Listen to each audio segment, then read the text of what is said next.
ಒಬ್ಬಳು ಹುಡುಗಿ ನನ್ನ ಹತ್ರ ಬಂದು, ನೀವು ಗಂಡು ಮಕ್ಕಳು ಯಾಕೆ ನಮ್ಮಂಥ ಹೆಣ್ಮಕ್ಳಿಗೆ ಮರ್ಯಾದೆ ಕೊಡಲ್ಲ ಅಂತ ನನ್ನ ಹತ್ರ ಡೈರೆಕ್ಟಾಗಿ ಕೇಳಿದ್ಲು. ಅದಕ್ಕೆ ನಾನು ಅಲ್ಲೊಂದು ಅವಳಿಗೆ ಆನ್ಸರ್ ಕೊಟ್ಟೆ. ಏನಂದರೆ, ನಾವು ಹುಡುಗರು ಎಂಥ ಹುಡುಗಿಯರಿಗೆ ಮರ್ಯಾದೆ ಕೊಡ್ತೇವೆ ಅಂದರೆ, ಒಂದು ಹೆಣ್ಣಾದವಳು ಇಡೀ ಫ್ಯಾಮಿಲಿ ಜವಾಬ್ದಾರಿ ತಗೊಂಡು ಒಂದು ಮನೆಗೆ ತಾನೇ ಗಂಡು ಮಗುವಿನ ಥರ ಹೊರಗಡೆ ಹೋಗಿ ದುಡ್ಕೊಂಡು ಸಂಪಾದನೆ ಮಾಡಿಕೊಂಡು ಆ ಕೆಲಸದಲ್ಲಿ ಎಷ್ಟೇ ಕಷ್ಟ ಅವಮಾನ ಏನೇ ಆದರೂ ಕೂಡ ಅವಳು ಅದನ್ನೆಲ್ಲ ಸಹಿಸ್ಕೊಂಡು ದುಡ್ಕೊಂಡು ಅವಳಿಗೆ ಬರುವಂಥ ಹಣನ ಅವಳು ಮನೆಗೆ, ಅಂದರೆ ಅವಳ ಅಪ್ಪ ಅಮ್ಮ ಅಣ್ಣ ತಮ್ಮ ಅಕ್ಕ ತಂಗಿಗೋಸ್ಕರ ಅವಳು ಖರ್ಚು ಮಾಡ್ತಾಳೆ. ಅದರಲ್ಲೂ ಆ ಹುಡುಗಿ ಆ ಮನೆಗೊಂಥರ ದೇವತೆ ಇದ್ದಂಗೆ.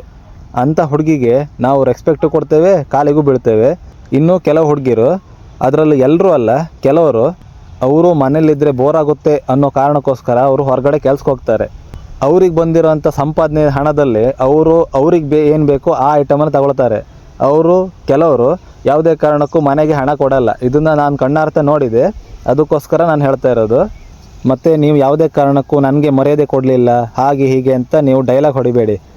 ನೀವು ಇಡೀ ಫ್ಯಾಮಿಲಿ ಜವಾಬ್ದಾರಿ, ಅಂದರೆ ನಿಮ್ಮ ಅಪ್ಪ ಅಮ್ಮ ಅಣ್ಣ ತಂಗಿ ಅಕ್ಕ ತಮ್ಮನ ಏನಾದರೂ ನೋಡ್ಕೊಳ್ತಾ ಇದ್ದೀರ ಅಂದರೆ ನಿಮಗೆ ಇಮಿಡಿಯೇಟಾಗಿ ಅವರೇ ಮರ್ಯಾದೆ ಕೊಡ್ತಾರೆ, ನಿಮ್ಮ ಕಾಲಿಗೂ ಬೀಳ್ತಾರೆ. ಹುಡುಗಿಯರು ನನ್ನ ಬಗ್ಗೆ ತಪ್ಪಾಗಿ ತಿಳ್ಕೊಬೇಡಿ, ಯಾಕಂದರೆ ನಾನು ಕಣ್ಣಾರ್ತೆ ನೋಡಿರುವಂಥ ರಿಯಲ್ ಇನ್ಸಿಡೆಂಟ್ ಬಗ್ಗೆನೇ ನಾನೀಗ ನಿಮಗೆ ಹೇಳ್ತಾ ಇರೋದು.